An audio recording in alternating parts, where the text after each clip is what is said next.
আমি recently 7th August ক্যানাডার student visa পেয়েছি এবং আমি কার্লেটন ইউনিভার্সিটির জন্য কম্পিউটার সায়েন্স সাবজেক্টে পড়তে যাচ্ছি এবং আমার মেজর হচ্ছে সফটওয়্যার ইঞ্জিনিয়ারিং। আমি একদিন ফেসবুক স্ক্রোল করতেছিলাম, স্ক্রোল করতে করতে ফেইথের একটি সাকসেস স্টোরি বা সাকসেস ভিডিও আমার প্যানেলে আসে এবং সেই ভিডিওটি আমার মাকে দেখাই। যেহেতু আমি আগে থেকেই বিদেশে যাওয়ার অনেক ইন্টারেস্টেড ছিলাম, আমি ভিডিওটি মাকে দেখাই এবং এরপর আমি ফেইথে আসি। অ্যাকচুয়ালি আসার পর আমি যার সাথে ইন্ট্রোডিউসড হই সে হচ্ছে আদনান ভাই।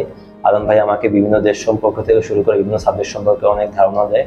এরপর অ্যাকচুয়ালি আমরা আমাদের নিজের ডিজায়ার্স বা আমাদের নিজের পছন্দের সাবজেক্টটা বা পছন্দের ইউনিভার্সিটি তাদেরকে বলার চেষ্টা করি এবং বলার পর সে আমাদেরকে বেস্ট সাজেশনটাই দেওয়ার চেষ্টা করে সবসময় এবং জার্নি স্টার্ট থেকে শুরু করে শেষ পর্যন্ত যত ধরনের অ্যাপ্লিকেশন স্ট্রাগলস থাকে বা ট্রাবলস থাকে সবকিছুতেই তিনি আমাকে অনেক সাহায্য করেন। ইমরান ভাই আমাকে অনেক প্রকারে সাহায্য করেছেন, হার্ডওয়ার্ক করেছেন আমার ভিসাটি অ্যাপ্লিকেশন করার জন্য এবং তার কারণে অ্যাকচুয়ালি খুব স্মুথলি ভিসাটি হয়ে যায় এবং কোনো স্ট্রাগল ছাড়াই এবং কোনো এক্সট্রা ঝামেলা ছাড়াই আমি ভিসাটা অ্যাকচুয়ালি হাতে পেয়ে যাই। ফেইথের সময় যখন আমি জার্নি করছিলাম তার কনস যেগুলো আমি যদি একটু তুলে ধরি, খুব বেশি সমস্যা আমার হয়নি। অ্যাট লাস্ট এটা সবকিছু তারা ঠিকমতো কোপ আপ করে ফেলেছিল এবং শেষমেশ আমি ভিসাটি পেয়েছি। আমার মতন যদি কেউ ইন্টারেস্টেড থাকেন যারা বিদেশে এডুকেশন বা ক্যারিয়ার পার্সিউ করতে চান, তো সেই ক্ষেত্রে আপনারা ফেইথে আসতে পারেন। ফেইথ ভালোই হেল্পফুল ছিল আর খুব বেশি স্ট্রাগল হয়নি আমার অ্যাকচুয়ালি।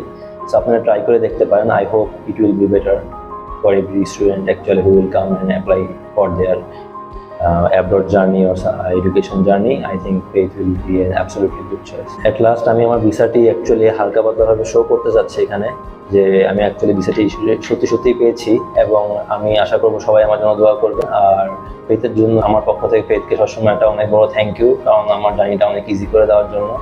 আর ফেইথের সহায়তা ছাড়া হয়তো আমার জন্য জিনিসটা অনেক টাফ হয়ে যেত আর জিনিসটা হয়তো নাও হতে পারতো। তো সেই ক্ষেত্রে আমি ফেইথকে অনেক বড় একটা থ্যাংক ইউ জানাতে চাই।